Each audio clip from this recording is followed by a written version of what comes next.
औज़ुबिल्लाहिमिनश्शैतानिर्रजीम बिस्मिल्लाहिर्रहमानिर्रहीम अस्सलामु अलैकुम व रहमतुल्लाहि व बरकातहू। हाज़रीन और सामीन, कैसे हैं आप सब लोग। मेरा नाम आतिफ़ सलीम भट्ट है और मेरा ताल्लुक़ फ़ैसलाबाद पंजाब पाकिस्तान से है। आप सब लोग मेरा यूट्यूब चैनल देख रहे हैं। आप सबसे इल्तमास है कि आप सबको अगर मेरी वीडियोस पसंद आ रही हैं तो बराए मेहरबानी बेल आइकन पर प्रेस करें। इसके अलावा लाइक और कमेंट बॉक्स में भी अपने ख़यालात का ज़रूर इज़हार कीजिएगा। आप सबकी दुआएं मेरी ज़िंदगी का बहुत अहम असासा हैं। अपनी नेक दुआओं में मुझे भी याद रखिएगा। चलिए जनाब, आज के प्रोग्राम की तरफ चलते हैं। आज मुझे आप सबसे जिस बारे में बात करनी है वो कैम्ब्रिज के मार्किंग सिस्टम के बारे में बात करनी है। तो स्टेप बाय स्टेप प्रोसीजर को साथ लेके चलते हैं। हमारे साथ रहिएगा इस वीडियो में। चलिए जनाब, स्टेप नंबर 1 की तरफ चलते हैं। फर्स्ट स्टेप में क्या है, कैम्ब्रिज जो है अपना एग्ज़ाम कंडक्ट करवाती है और आप लोग उस यूनिवर्सिटी के एग्ज़ाम में अपनी अपीयरेंस शो करते हो, यानी आप सब अपेयर्ड होते हो। उसके बाद आप लोगों को एक पेपर दिया जाता है, आप उस पेपर को सॉल्व करते हो और वो सॉल्यूशन के बाद पहुंच जाता है कैम्ब्रिज स्टाफ मेंबर तक जिन्होंने एग्जामिनेशन मार्किंग करनी है। नंबर 2 पॉइंट की तरफ चलते हैं। इनके टेस्ट और पेपर्स जो हैं वो कितनी किस्म के होते हैं, ये हमारे सब कॉन्टिनेंट में भी अपने एग्ज़ाम को कंडक्ट करवाते हैं। अब एक पर्सन ने अब्रॉड जाना है तो वो कौन सा टेस्ट परफॉर्म करेगा, वो आइट्स परफॉर्म करेगा, international English language testing system. इसके अलावा किसी बंदे ने अगर यूनाइटेड किंगडम जाना है यानी ग्रेट ब्रिटेन जाना है तो वो कौन से टेस्ट को परफॉर्म करेगा, वो करेगा UKVI, United kingdom visa immigration. इसके अलावा वो कौन सा टेस्ट कर सकता है परफॉर्म, वो ऑक्सफोर्ड टेस्ट कर सकता है, वो PTE टेस्ट कर सकता है, वो लैंग्वेज सर्च टेस्ट कर सकता है, वो डोलिंगो कर सकता है। ये इसके अल्टरनेटिव वे हैं जो टेस्ट हैं जो परफॉर्म करते हैं।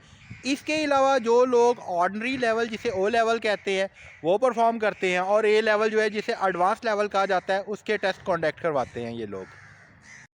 स्टेप नंबर 3 की तरफ मैं मूव होता हूँ। इसमें ये जितने भी टेस्ट कंडक्ट कराते हैं ना, इसकी मार्किंग का इन्होंने एक क्राइटेरिया फिक्स किया होता है। ठीक है जी।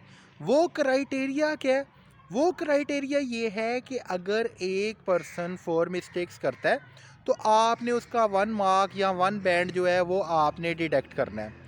इन्होंने पूरी एक जॉब डिस्क्रिप्शन दी होती है, जितने इनके सबॉर्डिनेट्स होते हैं या इनके पार्टनर्स होते हैं।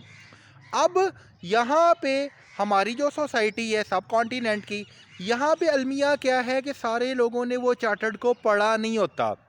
ये कह तो देती हैं कि जनाब कैम्ब्रिज एग्जामिनेशन है, लंदन जाता है, इनके हेड ऑफिस जाता है पेपर मार्क होने के लिए, लेकिन एक्चुअली उसकी जो इनिशियल मार्किंग है जिसे आप प्रीलिमिनरी मार्किंग कहते हो, वो कहाँ पे होती है, वो आप लोगों के अपने अपने सिटी या अपने अपने कंट्री में ही कॉन्डक्ट होती है, वहीं से आपकी मार्किंग स्टार्ट हो जाती है। जब उन्होंने एक चीज़ का क्राइटेरिया बना दिया है ना, तो उस पर करना क्या है, उस पर इम्प्लीमेंटेशन करना है। तो होता क्या है जनाब, बाज़ औक़ात ऐसे लोग हैं जो कहते हैं जी हमने तो एक चीज़ एक्यूरेट लिखी थी, ये क्या हो गया, हमारे बैंड कैसे लूज़ हो गए, हमारा बैंड कैसे डिडक्ट हो गया, हमने O लेवल का ऑर्डिनरी लेवल का एग्जामिनेशन कंडक्ट हुआ था, उसमें अच्छा पेपर परफॉर्म किया था, हमारे मार्क्स किस तरह कम आ गए। तो इस बारे में मैं अब आपको बताऊंगा पॉइंट नंबर 4 में। स्टेप नंबर 4 की तरफ मूव करते हैं। एक्चुअली होता ये है कि जो पार्टनर्स हैं ना, इनके इन्होंने ट्रेनिंग प्रोग्राम जो हैं वो शाज़ो नाज़री कंडक्ट कराए होते हैं, यानी रेयर कराए होते हैं। इसके अलावा जो ट्रेनिंग होती है जिस तरह के आवारी होटल में हो गई या इस तरह के दूसरे भी होटल में हो गई, हर country to country city to city ये वेरी करती है। इसमें आते हैं उनके रिप्रेजेंटेटिव, लेकिन वो डोमेस्टिक रिप्रेजेंटेटिव होते हैं। उसमें जो बेसिक पॉइंट जो स्टाफ मेंबर को, सबॉर्डिनेट्स को, पार्टनर्स को, क्लोजन पार्टनर्स को या वर्ल्ड वाइड इंडिकेट करने वाला है ना, वो पॉइंट है कि जनाब आपकी मार्किंग पॉलिसी क्या है। उस बारे में वो उन्हें कोई गाइड नहीं करते। उसमें क्या होता है, उसमें इंग्रेडिएंट्स होते हैं, स्मॉल होते हैं, लार्ज होते हैं, मीडियम होते हैं। इसका अल्टीमेटली रिज़ल्ट क्या निकलता है कि जैसे तैसे भी है कि वो लोग पार्टनरशिप या फैकल्टी मेंबरशिप तो गेन कर लेते हैं, लेकिन उन्हें मार्किंग के बारे में 100% अवेयरनेस नहीं होती। वो अवेयरनेस ना होने की वजह से जैसे ही एक बंदे का एग्ज़ाम कॉन्टेक्ट होता है, वो जाता है, वो कहता है जी मैंने तो पेपर बहुत अच्छा दिया था। अब टीचर ने क्या किया होता है, उसे जो भी एग्जामिनर मार्किंग कर रहा होता है, उसने उसे बैंड कम दिया होता है, उसकी एक्सपेक्टेशन से कम दिया होता है। वो करता क्या है, वो एप्लीकेशन एक मूव करता है जनाब अली ब्रिटिश काउंसिल को, हेड ऑफिस जो कि लंदन में है। उनको गाइड करता है कि जनाब आप मेरा पेपर रीचेक करें। अब वो दोबारा जो रीचेकिंग या रीअसेसमेंट होनी है वो किसने करनी है? वो करनी है लंदन वालों ने, यानी यूनाइटेड किंगडम ने करनी है, इंग्लैंड एंड वेल्स में होनी है वो। ठीक है जी। वो उसको वॉच आउट करती हैं, उसकी इवेल्यूएशन के बाद वो उसे बताती हैं कि जनाब आपका 1 बैंड इंक्रीज़ हो गया, आपके 2 बैंड इंक्रीज़ हो गए, आपके हाफ बैंड इंक्रीज़ हो गए। उसके बाद वो जो एप्लीकेशन मूव करता है, तो एप्लीकेशन मूव करने की उसने पाउंड के अंदर फ़ी पे ऑफ की होती है। तो वो गोरा क्या कहता है, गोरा उसकी जो फ़ी है वो फ़ी रिटर्न कर देता है, उसके रिज़ल्ट कार्ड को रिवाइज़ कर देता है। यहाँ तक बात की समझ आ गई? क्योंकि इन लोगों को, जितने लोगों को भी ट्रेनिंग देते हैं ना, जॉब डिस्क्रिप्शन नहीं दी जाती, चार्टर्ड नहीं दिया जाता, उसके बारे में आर्टिकल्स नहीं बताए जाते, मार्किंग क्राइटेरिया नहीं बताया जाता। हमारी सोसाइटी में ट्रेनिंग होती है सब कॉन्टिनेंट में, स्कूलों की होती है, कॉलेजेस की होती है, यूनिवर्सिटीज़ की होती है, कोर्ट्स की होती है, एडवोकेट्स की होती है, लेकिन उसमें जो बेसिक पॉइंट है ना, किसी भी चीज़ को अगर आपने लेना है तो उसके आपने बेसिक पॉइंट से लेना है। तो बेसिक चीज़ के बारे में उसकी इलेबोरेशन नहीं की जाती। इसका नतीजा क्या निकलता है? स्टूडेंट एडमिशन ले लेते हैं, स्टूडेंट एक डिफरेंट डायरेक्शन में जा रहे हैं, टीचर एक डिफरेंट डायरेक्शन में जा रहे हैं। अगर कोई पर्सन किसी को कुछ कह देता है तो अगले कहते हैं कि नहीं जनाब ये हो गया, इनकी फैमिली हो गई या इनके पेरेंट्स हो गए, ये हमें प्रेशराइज़ कर रहे हैं। सीन क्या होता है कि उन्हें खुद ही इस चीज़ की इन्फॉर्मेशन नहीं होती कि ब्रिटिश काउंसिल क्या डिमांड कर रहा होता है, उन्हें खुद ही ला का नहीं पता होता कि क्या कह रहा है। तो अल्टीमेटली नेशन को या बहुत सारे लोगों को, जिसमें मिलियन ट्रिलियन पर्सन है, तो उन लोगों के आप हाथ में दे देते हो जिनको पता ही नहीं है, जो सिर्फ जाते हैं होटल की गैदरिंग एंजॉय करते हैं, बेसिक टर्मिनोलॉजी को लर्न करते हैं, उसके अलावा पता ही नहीं है उन्हें कि चार्टर्ड क्या है, मार्किंग चार्टर्ड क्या है, उन्होंने क्या प्रमोट करना है जनाब किसी भी चीज़ को। अब पॉइंट नंबर 5 जो कि लास्ट फेस है हमारे टॉपिक का, उस तरफ चलते हैं। एक पर्सन था, वो आइट्स के एग्ज़ाम में अपने अपेयरेंस शो करता है, अपेयर्ड होता है, हो गई जनाब उसकी अपेयरेंस जो है, उसने एग्ज़ाम कंडक्ट हो गया, दे दिया उसने एग्ज़ाम। अब जब उसके राइटिंग में डूल में बैंड आते हैं ना, तो बैंड उसकी उसकी एक्सपेक्टेशन से कम होते हैं। मसलन एक टॉपिक होता है वहाँ पे, एक लीडरशिप क्वालिटी के बारे में, और एक लीडर का नेम मेंशन किया होता है उन्होंने। अब वो जो लीडर है उस वक्त जो है, ये ना पाकिस्तान बना होता है ना इंडिया बना होता है, तो उसमें टर्म कौन सी यूज़ होती है? अगर हम सारी बुक्स देख लें, हिस्ट्री की बुक देख लें, बिब्लियोग्राफी की बुक देख लें, विकीपीडियास देख लें, कैम्ब्रिज का सिस्टम देख लें, तो उसमें वर्ड यूज़ होता है ब्रिटिश इंडिया। ठीक है जी। क्या एग्रीगेट वर्ड यूज़ होता है? British India. तो उसमें उसने लिखा था जनाब, उसकी सिटी का नेम लिखा था और ब्रिटिश इंडिया लिखा था। अब जो हमारे यहाँ के एग्जामिनर हैं, उन्होंने क्या किया हुआ है जी, उसे क्रॉस किया हुआ है, सर्कल किया हुआ है। सर्कल का मतलब है कि उसके जो बैंड इंक्रीज होते हैं उसके लूज़ किए हुए हैं, अननेसेसरी लूज़ किए हुए हैं उन्होंने जो है। सेकंड पॉइंट की तरफ चलता हूँ। उसने फिर एक एप्लीकेशन मूव की। अब इधर ये है कि सोसाइटी में यार किसी को कुछ कह दो ना, उसको अवेयरनेस होती नहीं है, इफेक्टिव एफिशिएंट इन्फॉर्मेशन होती नहीं है, ये लोग बुरा मनाना शुरू हो जाते हैं।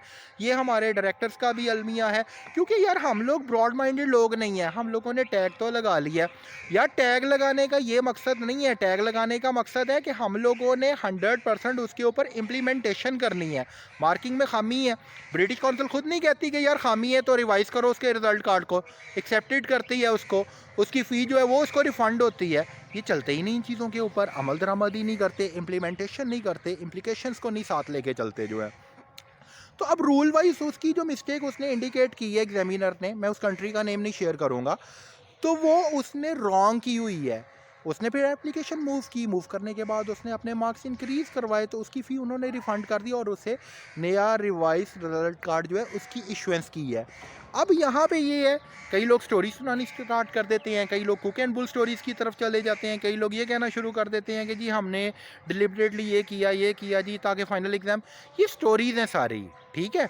हाँ, जो मिस्टेक है उस पे जो उसकी रिकॉर्डिंग वाइज बनती है डिडक्शन, वो आपने करनी है। वो रूल आपको कहता है जनाब, रूल पे यार चलना है तो वो 100% आपने चलना है ना। तो इसमें ये लोग बुरा मना जाते हैं। अब सीधी सी बात है, नाम तो उन्होंने लगा लिया इस चीज़ का, एक गोरों के इदारे का, लेकिन अमल दरामद किसने कराना है? अमल दरामद का कोई सोर्स नहीं है यहाँ पे, किसी को भी कुछ कहो। फिर यहाँ पे जो हमारी सोसाइटी में कंप्लेंट सेल बने होते हैं, इसका फंक्शन ही कोई नहीं है, ये हुए ना हुए एक बराबर ही हैं। इसमें भी ये होता है कि अगर आपको किसी जगह कोई हर्डल एम्बिग्विटीज़ क्रिएट हो रही हैं, उनका एक इन्फॉर्मेशन सेल है कैम्ब्रिज का, आप उनसे इन्फॉर्मेशन ले सकते हो, लंदन सेल से ले सकते हो, हेड ऑफिस से ले सकते हो, वर्ल्ड वाइड इनकी ब्रांचेज हैं, आप कहीं से भी ले सकते हो। लेकिन यार आप लोगों ने स्टूडेंट्स का नुकसान नहीं करना जो है। आपकी एक गलती की वजह से स्टूडेंट कहाँ से कहाँ पहुँच जाता है, आपको नहीं अवेयरनेस, आपको नहीं पता कि जनाब क्या में पाकिस्तान से पहले जिन लोगों की बर्थ हुई है वो ब्रिटिश इंडिया लिखा जाना था। तो सीखने का अमल तो सारी उम्र जारी रहता है, तो आपको खुद लर्निंग करने की ज़रूरत है, आपको सीखने की ज़रूरत है। सेकंड और लास्ट पॉइंट की तरफ मैं चलता हूँ, फेज़ 5 का ही। इसमें यार ये पॉइंट है कि जैसे ही एक बंदा या एक बंदी एग्ज़ाम में एक पेयर होते हैं, तो उसमें ये होता है कि कैम्ब्रिज ने एक लॉ डिफ़ाइन किया है। वो लॉ क्या है कि आपने ऐसे राइटिंग करनी है 250 वर्ड्स की। फर्स्ट टास्क में आपने कितने वर्ड्स लिखने हैं, 160 जो है लेटर राइटिंग में जो है, ठीक है जी।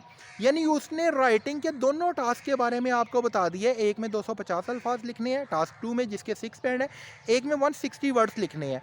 अब यहाँ पे क्या हो रहा है, ये लोग क्वेश्चन में लिख देते हैं, बाद में ये लोग ऑब्जेक्ट करी फिरते हैं कि जी इसने, किसी को कह देते हैं लेंथ बहुत ज़्यादा लिख दी, किसी को कहते हैं शॉर्ट बहुत ज़्यादा लिख दी। इन्होंने वर्ड उसे डिफाइन ही नहीं किए होते कि यार 250 वर्ड्स का लिखना है, कितने वर्ड्स का लिखना है, नहीं डिफाइन किए, तो किसका फॉल्ट है, इदारे का फॉल्ट है। उसने जो एक्सप्लेनेशन दिया उसके मुताबिक उसके मार्क्स बनते हैं, वो उसे देने चाहिए। कैम्ब्रिज कह रही है, कैम्ब्रिज का लॉ है, ये लोग करते ही नहीं, इन चीज़ों को साथ लेके नहीं चलते जो है। तो इन चीज़ों पे हम सबको तवज्जो देने की ज़रूरत है। अल्लाह ताला आप सबको खुश व खुर्रम रखे, कामयाब करे। अपने मेज़बान आतिफ़ सलीम भट्ट को अगले प्रोग्राम तक के लिए इजाज़त दीजिएगा। अल्लाह निगहबान।